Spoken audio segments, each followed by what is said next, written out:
Então, pessoal, vamos lá, resumão de soluções para você ir, parte 1.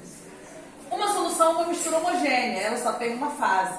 Então, o aspecto é contínuo, uniforme, é igual. Você vai olhar e vai ver uma coisa só. Ela não é uma substância pura, ela é uma mistura. Mas olhando, você vai ver uma coisa só. A solução ela é feita de soluto, que está presente em menor quantidade, solvente, maior quantidade. Uma solução ela pode ser sólida, desde que seja uma mistura homogênea. Líquida, tem milhares de exemplos no cotidiano. E gasosa, o ar é uma solução. Toda mistura gasosa é homogênea e, portanto, uma solução, independente de quais gases e em quais quantidades. Então, solução, mistura homogênea, soluto, solvente. Menor quantidade, maior quantidade. Lembrando que a água não é o único solvente da face da Terra. A água é um solvente polar, portanto, dissolve bem quem é polar igual a ela, certo? Solução eletrolítica é aquela solução que tem íons, tem espécie com carga, então ela conduz corrente.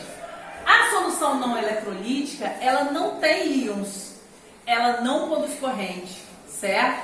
Porque ela não tem espécies carregadas. A solução insaturada é aquela que não atingiu o coeficiente de solubilidade. Ela é capaz de dissolver soluto. Se você colocar soluto, o soluto vai se dissolver. A solução saturada, ela atingiu o coeficiente, que é o limite, é o máximo que se dissolve em 100 gramas de água numa determinada temperatura.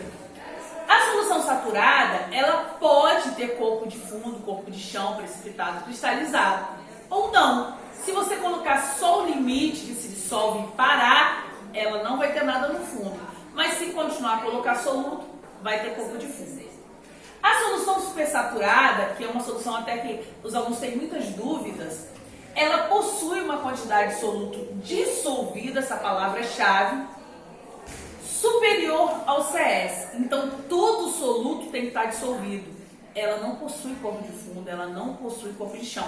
A calda de bolo, pudim, ela é uma solução supersaturada. Você pega muito açúcar, pouca água, além do limite, você aquece e depois esfria. Mas esse resfriamento tem que ser lento e cuidadoso, para você conseguir dissolver todo o soluto e ele não retornar ao estado sólido. Ela é uma solução, inclusive, instável, porque o soluto pode retornar. Então, todo soluto tem que estar dissolvido em uma quantidade superior ao CS. O coeficiente de solubilidade ele é justamente a quantidade máxima de soluto que se dissolve em 100 gramas de água numa determinada temperatura. O CS varia de acordo com a substância, né? Então, isso depende, a solubilidade está muito relacionada à natureza. A temperatura influencia também, por isso que aqui é fixada a temperatura. E a quantidade de solvente. Se eu tenho mais solvente, dissolve mais soluto. Por isso que aqui é fixada 100 gramas de água.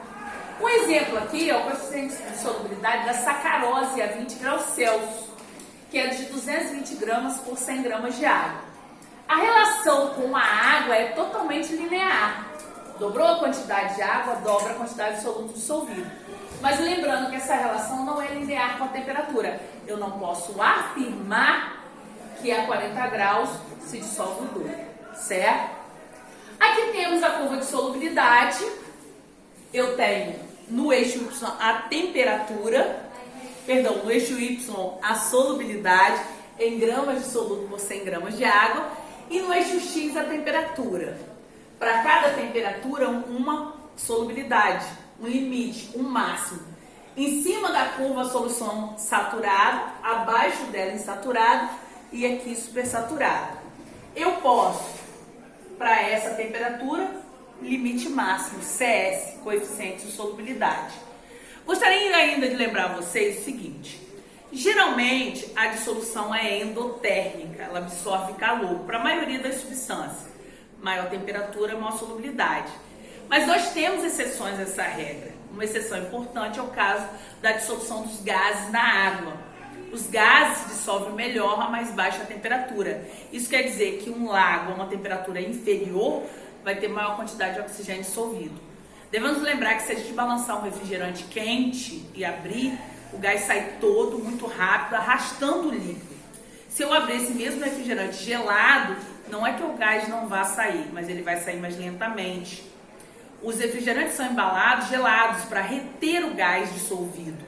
Então, no caso dos gases, é o oposto. Mais baixa a temperatura, maior a solubilidade. Então, eu quero mandar um beijão e até a parte 2.